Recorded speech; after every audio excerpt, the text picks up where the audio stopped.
শুরু করছি আজকের উপন্যাস পৌষ পার্বণের প্রথম ও দ্বিতীয় পর্ব। লেখনীতে ইরফা মাহনাজ। শুধু ব্লাউজ আর পেটিকোট পরে অর্ধনগ্ন অবস্থায় দাঁড়িয়ে আছে পৌষ। দুই হাত আড়াআড়িভাবে বক্ষভাজের ওপর দিয়ে ঢাকার ব্যর্থ চেষ্টা চালাচ্ছে সে। সামনেই শটান দাঁড়িয়ে পৌষের চাচাতো ভাই পার্বণ। পার্বণের ভাবাবেগ স্বাভাবিক হলেও পৌষ যেন লজ্জায় মাটিতে মিশে যাচ্ছে। পৌষকে মাথা নুইয়ে রাখতে দেখে পার্বণ বলে, মাথাটা আরও একটু নিচু কর, তাহলে তোর বাকি ঘিলুটুকুও পড়ে যাক, গর্ধব একটা। পার্বণের কথাই এবার পৌষের রাগ উঠে গেল। লজ্জারা ভাঙা জানালা দিয়ে পালিয়ে গেছে। আহ পার্বণ! পৌষকে পুরো কথা শেষ করতে না দিয়ে পার্বণ নিজেই বলে ওঠে, এ তো উহ করিস না, পরে মানুষ ভাববে বদ্ধ ঘরে অকাজ কুকাজ করছি আমরা। আঙুল উঁচিয়ে কিছু বলতে নিলে পৌষের উঁচু করা আঙুল নামিয়ে শান্ত দৃষ্টিতে তাকায় পার্বণ। ভালো করে ওপর থেকে নিচ স্ক্যান করে নিয়ে মুখে বাঁকা হাসি ফুটিয়ে তোলে পার্বণ। অতপর এক পা সামনে আগাতেই ঘাবড়ে যায় পৌষ। তুতলাতে তুতলাতে বলতে লাগে, দেখ। দেখতেই তো পাচ্ছি, সব সামনে খুলে রাখলে কেউ না দেখে থাকতে পারি। By the way, nice body shape. Figure perfect হলেও মাথাটা একদম ইমপারফেক্ট। পৌষের কানের কাছে মুখ নিয়ে ফিসফিসিয়ে কথাগুলো বলে পার্বণ। পার্বণের এরূপ গরম আর ভারী নিঃশ্বাস নিজের উন্মুক্ত কাঁধ কানে পড়তেই বিদ্যুৎ খেলে যায় পৌষের দেহে। কেঁপে ওঠে পৌষ, যা দেখে ভালোই মজা পায় পার্বণ। ওকে আরেকটু জ্বালাতে এবারে নিজের ঠান্ডা রুক্ষ হাতটা নিয়ে রাখে পৌষের কোমরে। কোমর ধরে টেনে নিজের নিকটে নিয়ে আসে, একদম অতি নিকটে। পৌষের হাত দুটো গিয়ে ঠেকে পার্বণের বুকে। কোমর ধরে কাছে নেয়ার কারণে পৌষ সামান্য পিছনে বাঁকিয়েও যায়। দুই হাত দিয়ে ঠেললেও 1 ইঞ্চিও নড়াতে পারে না পার্বণকে। উল্টো পার্বণ ওকে ধমক দিয়ে ওঠে। ধমক খেয়ে ওর মুচড়ামুচড়ি বন্ধ হলে পার্বণ বলতে আরম্ভ করে, দরজা যে বন্ধ করে ড্রেস চেঞ্জ করতে হয় তা কি ভুলে গেছিস ইডিয়েট? এখন যদি আমি না এসে অন্য কেউ আসতো তখন কি হতো? কথাটা বলার সময় পার্বণকে সিরিয়াস আর রাগী দেখাচ্ছিল। কণ্ঠ যথেষ্ট শক্তও শোনাচ্ছিল ওর। নিজের কথা শেষ করি পৌষের কোমর ছেড়ে দেয় পার্বণ। ড্রেসিং টেবিলের উপর দিয়ে মানি ব্যাগ ও চার্জের থেকে ফোন খুলে সেগুলো পকেটে ভরে নেয়। গটগট করে রুম থেকে বেরিয়ে যেতে যেতে আরও একবার শাসনের মতো করে আদেশ ছুড়ে দেয়, ডোর লক করে ড্রেস চেঞ্জ কর, না হয় এভাবে মাছ সাজিয়ে রাখলে যখন তখন বিড়াল এসে মুখ দিয়ে যাবে। পার্বণ চলে গেলে পৌষ ভাবতে লাগে কিছুক্ষণ আগের ঘটে যাওয়া ঘটনা। আজকে হেমন্ত ও বসন্তের জন্মদিন। গোষ্ঠীর সবাইকে দাওয়াত করা হয়েছে। করবে না, সবই তো আত্মীয়। আসলে ব্যাপারটা হচ্ছে কি, বৈশাখ, জ্যৈষ্ঠ, আষাঢ় 3 ভাই, তাদের 3 চাচাতো বোন ফাল্গুন, বর্ষা, মাঘকে বিয়ে করেছে। বৈশাখ, জ্যৈষ্ঠ, আষাঢ় যেমন আপন 3 ভাই, তেমনি ফাল্গুন, বর্ষা, মাঘও আপন 3 বোন। অর্থাৎ চাচাতো ভাই বোনের বিয়ে হয়েছে। এখানে থেমে থাকলেও মানা যেত, কিন্তু থেমেনি। পৌষের বড় ভাই ভাদ্রর সাথে পার্বণের বোন চৈত্রেরও বিয়ে করিয়ে দিয়েছে পৌষের পরিবার। মানে এখানেও কাজিন বিয়ে। ও হ্যাঁ, পৌষের দাদা অক্টোবরও নিজের কাজিন জুনকে বিয়ে করে বসেছিল। অক্টোবরের ভাই সেপ্টেম্বরও একই কাণ্ড করে, মানে সে জুনের বোন জুলাইকে বিয়ে করে বসেছিল। বর্তমানে এই আইটেমগুলো কেউই বেছেনি, পটল তুলেছে তারা। পৌষ মাঝে মাঝে ভাবি ওদের বাড়ির নাম 12 মাসি নীর না রেখে কাজিন বিয়ে নীর রাখলেই ভালো হতো। তো যেটা বলছিলাম, হেমন্ত ও বসন্তের জন্মদিন উপলক্ষে আজ বাড়িতে অনুষ্ঠান করা হয়েছে। সেই উপলক্ষে মেয়েরা যারা আছেন তারা শাড়ি পরবে বলে ডিসাইড করে। পৌষের কোচিং গিয়ে দেরি হয়ে গেছিল। বাসায় আসলে চৈত্র পৌষকে হাতে একটা শাড়ি ধরিয়ে দিয়ে পার্বণের ঘরে যেতে বলে। পৌষের ঘর নাকি ইতিমধ্যেই বুকিং করে ফেলেছে আত্মীয় স্বজন। অগত্যা পৌষ আসে পার্বণের ঘরে। ফ্রেশ হয়ে ব্লাউজ পেটিকোট পরে বের হয়ে মাত্রই শাড়ির ভাঁজটা খুলে। তখনই দরজা খোলার আওয়াজে পিছনে তাকাতেই দেখে ঘরের মালিক মিস্টার পার্বণ মহাশয়। তাড়াহুড়োতে দরজা লক করার কথা বেমালুম ভুলে গিয়েছিল পৌষ।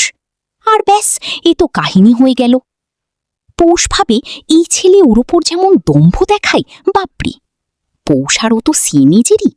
শুধু 1 মাসের বড় এই বেয়াদব শালা পার্বণ বেটা। তাতেই এর যা পাওয়ার, পৌষকে একদম উড়িয়ে ফেলবে এমন ভাব করে রাখে। পর্ব 2। কিরে, তুই এখনো এভাবে অর্ধ উলঙ্গ হয়ে আছিস?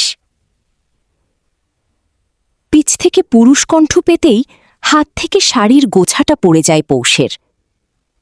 কোনো রকমে তড়িঘড়ি করে শাড়ি পেঁচিয়ে পিছনে ফিরে দেখতে পায় পার্বণ ট্রাউজারের পকেটে হাত গুজে দাঁড়িয়ে আছে। দৃষ্টি পৌষের দিকে স্থির। অস্বস্তিরা চেকে বসে পৌষের। কি একটা অবস্থা, পুরাই চাতা। আমতা আমতা করে পার্বণকে জিজ্ঞেস করে পৌষ, তুই ভিতরে আসলি কিভাবে? আমি তো ডোর লক করেছিলাম। মাছি তাড়ানোর ভঙ্গিমা করে গিয়ে বেডের উপর ধূপ করে শুয়ে পড়ে পার্বণ। বলে, পৌষিয়ার, বাদামটা একটু বেশি করে খাবি। ভুলে গেছিস রুমটা আমার? তো তাই বলে এভাবে হুট করে রুমে চলে আসবি? জানিস না আমি শাড়ি পরছি? হ্যাঁ, আমি তো সব জানতা পটল কুমার। তুই যে এইভাবে দৃশ্যপট খুলে বসে আছিস তা আমি জানব কি করে? আচ্ছা, হয়েছে এখন। যা তো, গিয়ে চৈত্র আপাকে ডেকে আন। আমার শাড়িটা পরিয়ে দিতে বলবো তাকে। আপনার চৈত্র আপা বর্তমানে আপনার শ্রদ্ধেয় বড় ভাই ভাদ্র মহোদয়ের সাথে আছেন। যদি না চান আমি গিয়ে আপনার ভাই এবং ভাবির কোয়ালিটি টাইমে বাহার ঢুকাই, তাহলে চুপ থাকতে পারেন। পার্বণের কথা শুনে পৌষ কিছু ভাবল, তারপর ঝলমলিয়ে উঠল ওর মুখ। পার্বণকে বলল,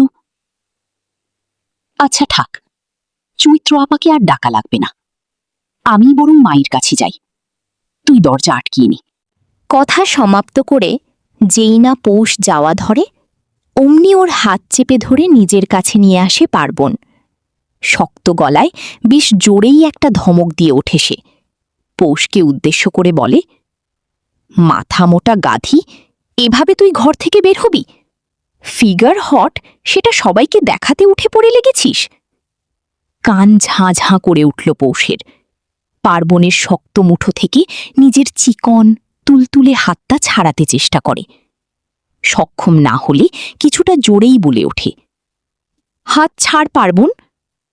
হাত তো ছাড়লই না, পার্বণ উল্টো পৌষের হাত পিছমোড়া করে চেপে ধরল। এতে ব্যথায় কোকিয়ে উঠলে পুনরায় পার্বণ ধমক দেয়, চুপচাপ দাঁড়া, আমি শাড়ি পরিয়ে দিচ্ছি। এতক্ষণ ধরে যে সাপের মতো মোচড়ামোচড়ি করছিল তাও থামিয়ে দিল। কণ্ঠে বিস্ময় ঢেলে জিজ্ঞেস করল, তুই পরাবি শাড়ি? তুই? হ্যাঁ, কেন? আমি মেয়ে হয়ে শাড়ি পরতে পারি না, আর তুই ছেলে হয়ে কিভাবে পরাবি? আমরা সমবয়সী হলেও আমি সব কাজই পারি। এই পার্বণ পারে না এমন কোনো কাজ নেই।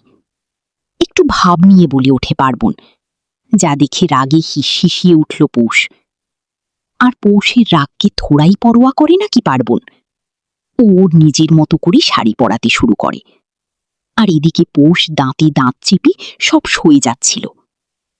শাড়ি পরাতে পরাতেই পার্বণ বলে, সবাই ব্যস্ত যার যার কাজে, এখন ডাকলেও পাওয়া যেত না। হ্যাঁ বা না কোনো উত্তরই দেয় না পৌষ। ও তো খিচ দিয়ে দাঁড়িয়ে আছে। শরীর বেয়ে এক শীতল স্রোত বয়ে যাচ্ছে পৌষের। পার্বণের পুরুষালী ছোঁয়া এলোমেলো করে দিচ্ছে পৌষকে। কিন্তু ও পার্বণকে কিছু বুঝতে দিতে চাইছে না, নয়তো এই বান্দা ওকে পচাতে পচাতে না পচিয়েই ফেলে। শুধু কি পৌষেরই অদ্ভুত অনুভূতি হচ্ছে?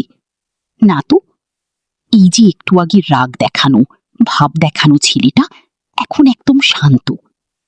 বারবার গলা শুকিয়ে যাচ্ছে পার্বণের, জিভ দিয়ে ঠোঁট ভিজাচ্ছে, ঢোক গিলছে, কিন্তু কিছুতেই কিছু হচ্ছে না। সামনে এরকম আকর্ষণীয় মেয়েলি কায়া উন্মুক্ত থাকলে কোনো পুরুষ নিজের মাঝে থাকতে পারে? তখন সাধু পুরুষও তার সাধুগিরি ভুলে যায়, মজে যায় মেয়েলি দেহের ভাঁজে। সে সময় এত কিছু ভাবলে কখনোই পার্বণ বলতো না পৌষকে যে ও শাড়ি পরিয়ে দিবে। এত সব ভাবতে ভাবতেই কখন যে কুচি গোঁজার টাইমে চলে এসেছে খেয়ালই করেনি পার্বণ। মৃদু কাঁপতে থাকা হাতটা কুচি সমেত নিয়ে রাখে পৌষের পেটে। জিভ দিয়ে বারবার ওষ্ঠ ভিজায়। কোনো রকমে কুচি গুঁজতেই মৃগী রোগীর মতো কেঁপে ওঠে পৌষ। খামচে ধরে পার্বণের কাঁধ, যে বর্তমানে এক হাঁটু ভাঁজ করে পৌষের পিঠের একদম নিকটে বসে আছে। একই পৌষের আকর্ষণীয় পিঠ পার্বণীর এত কাছে। ফর্সা পিঠ চোখ ধাঁধিয়ে দিচ্ছে ওর। তার উপর পৌষের খামচে ধরায় এবার ঘি হারিয়ে বসে পার্বণ। কোনো কিছু না ভেবে মুখ ডুবিয়ে দেয় পৌষের পেটে। নাক দিয়ে ঘষতে লাগে সেথায়।